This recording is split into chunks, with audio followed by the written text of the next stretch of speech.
রমজান মাসে কেউ যদি নিজের গুনাহ ক্ষমা করাতে না পারে, জাহান্নাম থেকে বাঁচতে না পারে, তাহলে তার মতো হতভাগা কপাল পোড়া এই জমিনের উপর আর কেউ হতে পারে না। তাই আমাদের প্রত্যেকের উচিত আল্লাহ তাআলার কাছে ক্ষমা চাওয়া, জাহান্নাম থেকে মুক্তি কামনা করা, বেশি বেশি নেক আমল করা। প্রিয় দিনদার মুসলমান ভাই বোনেরা, রমজান মাস রহমত, মাগফিরাত, নাজাতের মাস। এই মাসে গুরুত্ব দিন, বেশি বেশি করে ইসমে আজমের আমল করুন। এই ইসমে আজমটি মুনাজাতে পড়তে কখনো ভুলবেন না। যদি এই পবিত্র রমজান মাসে এই ইসমে আজমটি বেশি বেশি করে পড়তে পারেন, বিশেষ করে মুনাজাতের মধ্যে যদি পড়তে পারেন, আপনি ক্ষমা চাইলে আল্লাহ তাআলা আপনাকে ক্ষমা করবেন, রিজিক চাইলে রিজিক দিবেন, সম্মান চাইলে সম্মান দিবেন। আপনি যা চাইবেন তাই পাবেন ইনশাআল্লাহ। অত্যন্ত দামি এই ইসমে আজম। ইসমে আজমের আমল কখনো বিফলে যায় না। ওই নারী পুরুষ কতই না ভাগ্যবান যেই নারী পুরুষ এই ইসমে আজমের আমল করবে ইনশাআল্লাহ।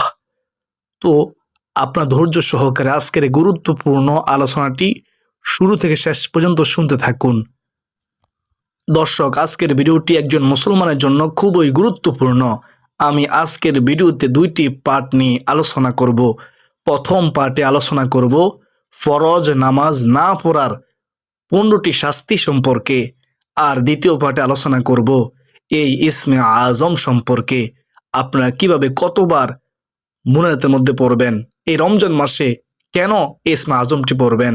তো চলুন প্রথম পার্টে আলোচনা করি ফরজ নামাজ না পড়ার 15টি শাস্তি সম্পর্কে। বেহেশতের পথের ইউটিউব চ্যানেল সুপ্রদিনী ভাই বোনেরা, হাসরের মাঠে নামাজের মাধ্যমেই হিসাব নিকাশ শুরু হবে। যার নামাজ সঠিক হবে তার অন্যান্য আমলও সঠিক বলে বিবেচিত হবে, আর যার নামাজ অসুন্দর হবে তার অন্যান্য আমলও অসুন্দর হবে। তাই প্রত্যেক মুসলমানের উচিত গুরুত্ব সহকারে নামাজ আদায়ে গুরুত্ব দেওয়া। যে ব্যক্তি নামাজের ব্যাপারে অলসতা করে 15টি শাস্তি তাকে দেওয়া হবে। তার মধ্য থেকে 5 ধরনের শাস্তি দুনিয়াতে, 3 ধরনের শাস্তি মৃত্যুর সময়, 3 ধরনের শাস্তি কবরে, আর 4 ধরনের শাস্তি, ভয়ঙ্কর শাস্তি কবর থেকে উঠানোর পর তাকে দেওয়া হবে। নাউজুবিল্লাহ। দুনিয়াতে 5 ধরনের শাস্তি দেওয়া হবে। তা হলো, 1 নম্বরে তার জীবনের বরকত ছিনিয়ে নেওয়া হবে। 2 নম্বরে তার চেহারা থেকে নেককারের জ্যোতি দূর করে দেওয়া হবে। 3 নম্বরে তার নেক কাজের কোনো বদলা দেওয়া হবে না। 4 নম্বরে তার কোনো দোয়া কবুল হবে না। 5 নম্বরে নেক বান্দাদের দোয়ার মধ্যে তার কোনো হক থাকবে না, তার কোনো কাজে আসবে না। আর মৃত্যুর সময় যে 3 শাস্তি দেওয়া হবে শুনেন, ভয়ঙ্কর শাস্তি। 1 নম্বরে কষ্ট ও অপমানের সঙ্গে মৃত্যুবরণ করবে। 2 নম্বরে ক্ষুধার্ত অবস্থায় সে মৃত্যুবরণ করবে। 3 নম্বরে এমন পিপাসিত অবস্থায় সে মৃত্যুবরণ করবে যে সমুদ্রের পরিমাণ পানি পান করালেও তার পিপাসা মিটবে না। নাউজুবিল্লাহ। এর চেয়ে দুঃসংবাদ আর কি হতে পারে। কবরে যে 3 ধরনের শাস্তি দেওয়া হবে শুনেন, তওবা করেন, ফিরে আসেন। সেগুলো হলো, কবরে 1 নম্বরে যে শাস্তি দেওয়া হবে তার জন্য খুব কবরটা সংকীর্ণ হয়ে যাবে। এমন সংকীর্ণ হবে যে রাসূলুল্লাহ সাল্লাল্লাহু আলাইহি ওয়াসাল্লাম বলেন, কবরের 2 পাশের মাটির চাপে এক পাশের বুকের হাড় আরেক পাশে চলে যাবে। 2 নম্বর শাস্তি হচ্ছে কবরে জাহান্নামের আগুন জ্বালিয়ে দেওয়া হবে। 3 নম্বর শাস্তি হচ্ছে তার কবরে এমন একটি সাপ নিযুক্ত করা হবে যেই সাপের চোখ হবে আগুনের মতো, নখগুলো হবে লোহার মতো, তার প্রত্যেকটি নখ লম্বা হবে 1 দিনের দূরত্বের পথ। ওই সাপের আওয়াজ হবে বজ্রের আওয়াজের মতো, বিকট ভয়ঙ্কর সাপ। ওই বেনামাজিকে বলতে থাকবে, আমাকে আমার রব তোমার জন্য নিযুক্ত করেছেন যাতে ফরজ নামাজ নষ্ট করার কারণে তোমাকে আমি দংশন করতে থাকি, ফজরের নামাজ নষ্ট করার কারণে সূর্যাস্ত পর্যন্ত দংশন করতে থাকি, আর জোহরের নামাজ নষ্ট করার কারণে আসর পর্যন্ত তোমাকে দংশন করতে থাকি, আর আসরের নামাজ নষ্ট করার কারণে মাগরিব পর্যন্ত তোমাকে দংশন করতে থাকি, আর মাগরিবের নামাজ নষ্ট করার কারণে এশা পর্যন্ত, আর এশার নামাজ নষ্ট করার কারণে ফজর পর্যন্ত আমি তোমাকে দংশন করতে থাকি। নাউজুবিল্লাহ। এখনো সময় আছে, তওবা করুন, নামাজ পড়ুন। এই ভয়ঙ্কর সাপ দংশন করার সঙ্গে সঙ্গে সে 70 হাত মাটির নিচে ঢুকে যাবে, উঠিয়ে তাকে আবারও দংশন করতে থাকবে। এইভাবে কিয়ামত পর্যন্ত তাকে আযাব দিয়ে থাকবে। আল্লাহ তাআলা আমাদেরকে ক্ষমা করুন, আমিন। কবর থেকে উঠানোর পর বেনামাজিকে যে 5 ধরনের আযাব দেওয়া হবে শুনেন। 1 নম্বরে তার হিসাব হবে খুব কঠিনভাবে তার হিসাব নেওয়া হবে। 2 নম্বরে আল্লাহ তাআলা তার উপর অসন্তুষ্ট হয়ে থাকবেন। 3 নম্বর তাকে জাহান্নামে নেওয়া হবে, সে জাহান্নামী হবে। 4 নম্বরে হচ্ছে তার চেহারায় 3টি লাইন লেখা থাকবে। 1 নম্বর লাইন হলো, হে আল্লাহর হক নষ্টকারী। 2 নম্বর লাইন হলো, হে আল্লাহর ক্রোধে পতিত ব্যক্তি। 3 নম্বর লাইন হলো, তুমি দুনিয়াতে যেমন আল্লাহর হক নষ্ট করেছিলে, তেমনি আজ আল্লাহর রহমত থেকে তুমি নৈরাশ, তুমি বঞ্চিত। এভাবে বেনামাজিকে 15টি শাস্তি দেওয়া হবে। নাউজুবিল্লাহ। আল্লাহ তাআলা আমাদের সবাইকে 5 ওয়াক্ত নামাজ যথাযথভাবে আদায় করার তৌফিক দান করুন। সকলে বলি আল্লাহুম্মা আমিন। কেন আমরা নামাজ আদায় করব না? রাসূলুল্লাহ সাল্লাল্লাহু আলাইহি ওয়াসাল্লাম হাদিসের মধ্যে কত সুন্দরভাবে বলেছেন। তিনি বলেন, হে সাহাবায়ে কেরাম, শুনো, তোমাদের কারো বাড়ির পাশে যদি একটি প্রবাহমান নদী থাকে, সেই নদীতে যদি সে ব্যক্তি দৈনিক 5 বার গোসল করে, তার শরীরে কি কোনো ময়লা থাকে?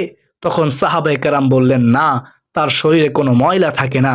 ইয়া রাসূলুল্লাহ, ইয়া হাবিবাল্লাহ, নবী গো, তার শরীরে কোনো ময়লা থাকতে পারে না, সে একেবারে পরিষ্কার পরিচ্ছন্ন হয়ে যায়।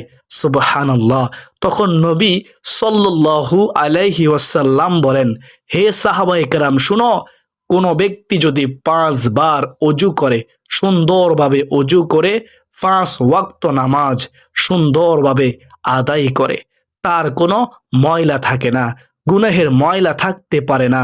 সুবহানাল্লাহ, আল্লাহু আকবার।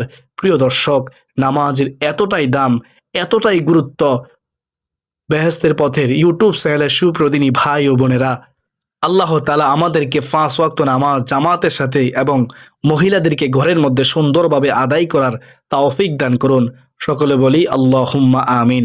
তো প্রিয় দর্শক, এখন বলবো সেই আমলের কথা, যেই আমলটি করলে আল্লাহ তাআলা আপনাকে বিশেষ কিছু পুরস্কার দান করবেন। সে আমলটি হলো ইসমে আজমের আমল, ইয়া জাল জালালি ওয়াল ইকরম এর আমল। এটি হলো একটি ইসমে আজম। ইসমে আজম আল্লাহ তাআলার গুণবাচক নাম দিয়ে তৈরি। প্রিয় দর্শক, এই ইসমে আজম অনেক মহা মূল্যবান, দামি। রাসূলুল্লাহ সাল্লাল্লাহু আলাইহি ওয়াসাল্লাম একদিন একটি পথ দিয়ে যাচ্ছেন, এমন সময় দেখলেন এক ব্যক্তি ইয়া জাল জালালি ওয়াল ইকরম দ্বারা, ইসমে আজম দ্বারা আল্লাহর কাছে দোয়া করতেছে। তখন নবীজি বললেন, তোমার আজকের যা মনে চায় তা তুমি আল্লাহর দরবারে চেয়ে নাও, কারণ ইয়া জাল জালালি ওয়াল ইকরমের বরকতে আল্লাহ তাআলা তোমার দোয়া আজকে কবুল করবেন। সুবহানাল্লাহ। আমাদের সমাজ থেকে আজকে ইয়া জাল জালালি ওয়াল ইকরম এর জিকিরটি হারিয়ে গিয়েছে, অথচ কত দামি একটি আমল, ইসমে আজমের আমল। আমরা যখনই মুনাজাত ধরবো এই পবিত্র রমজান মাসে, মুনাজাতের মধ্যে ইয়া জাল জালালি ওয়াল ইকরম আমরা 3 বার পরে আল্লাহর দরবারে কিছু চাইবো, দোয়া করব ইনশাআল্লাহ। ইয়া জাল জালালি ওয়াল ইকরাম এর উসিলায় আল্লাহ রব্বুল আলামিন কিছু না কিছু অবশ্যই দান করবে ইনশাআল্লাহ, কোনো সন্দেহ নেই। প্রিয় দিনদার মুসলমান ভাই ও বোনেরা, তো আমলটি করার জন্য আপনাকে প্রত্যেক ফরজ সালাতের পর ইয়া জাল জালালি ওয়াল ইকরম এর জিকির করতে হবে, এবং ইয়া জাল জালালি ওয়াল ইকরম জিকির করে মুনাজাতের মধ্যে 3 বার পরে মহান মালিকের দরবারে আপনি যা চাইবেন, এক কথায় আপনি যা চাইবেন তাই আল্লাহ তাআলা আপনাকে দান করবেন। কারণ রাসূলুল্লাহ সাল্লাল্লাহু আলাইহি ওয়াসাল্লাম কিন্তু হাদিসের মাধ্যমে স্পষ্টভাবে বলে দিয়েছেন যে ইয়া জাল জালালি ওয়াল ইকরাম বলে কোনো কিছু চায় তাকে আল্লাহ তাআলা খালি হাতে ফিরিয়ে দেন না। তাই প্রিয় দর্শক, আপনার টাকা লাগবে, পয়সা লাগবে, আপনার ধন দৌলত লাগবে, আপনার মনের দুঃখগুলো আল্লাহ তাআলা দূর করাতে হবে, আপনার জন্য ক্ষমা আল্লাহ তাআলা করতে হবে, সকল কিছুই মহান মালিকের দরবারে বলবেন ইনশাআল্লাহ। ইয়া জাল জালালি ওয়াল ইকরাম এর বরকতে, রমজানের বরকতে আল্লাহ তাআলা অবশ্যই দোয়া কবুল করবেন। এছাড়া আপনাকে বিশেষ বিশেষ কিছু পুরস্কার দান করবেন। তা হলো যেই বান্দা আল্লাহর হয়ে যায় আল্লাহ তাআলাও তার হয়ে যায়। যখন আপনি আল্লাহর পাগল হয়ে যাবেন আল্লাহ তাআলাও আপনাকে গায়েবী খাজানা থেকে রিজিকের ব্যবস্থা করে দিবেন।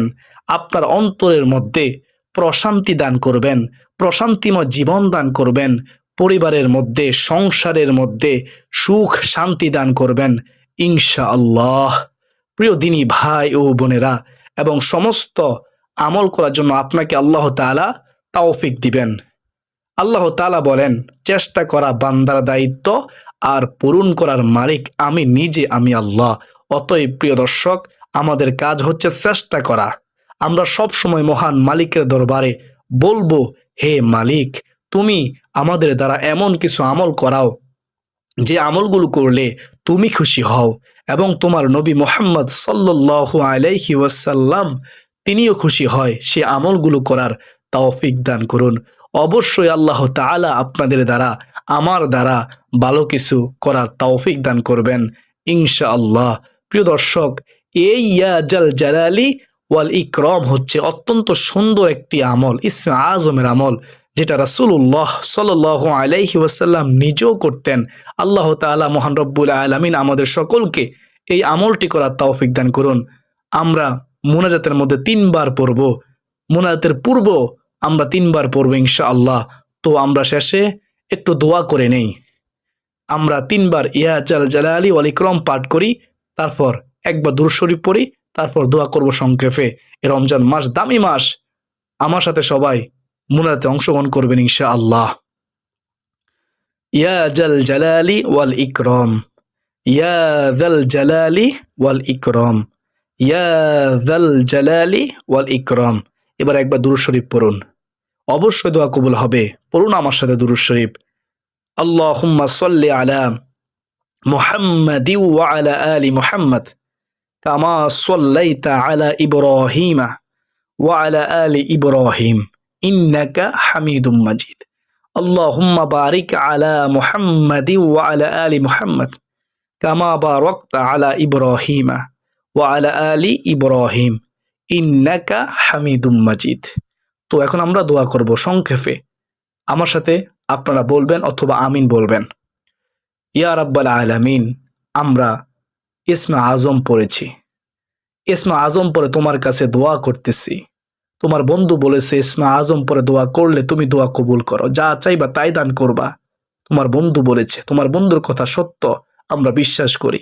আল্লাহ, আমাদের দোয়া তুমি কবুল করো। এই রমজান মাসের খাতিরে, ইসমে আজমের খাতিরে আমরা যারা বিপদগ্রস্ত, বিপদ আপদ দূর করে দাও। আমরা যারা অভাবী, অভাব দূর করে দাও। ইসমে আজমের খাতিরে, রমজানের খাতিরে, রমজানের সম্মানে, রহমত মাগফিরাত নাজাতের মাসের উসিলায় আল্লাহ, আমরা যারা অসুস্থ তুমি আমাদেরকে সুস্থতা জীবন দান করো। সুস্থ শরীরে রমজান মাসে ইসমে আজমটি পড়ার তৌফিক দান করো। রমজান মাসে রোজা রাখার তৌফিক দান করো। এই রমজান মাসে তারাবির নামাজ পড়ার তৌফিক দান করো।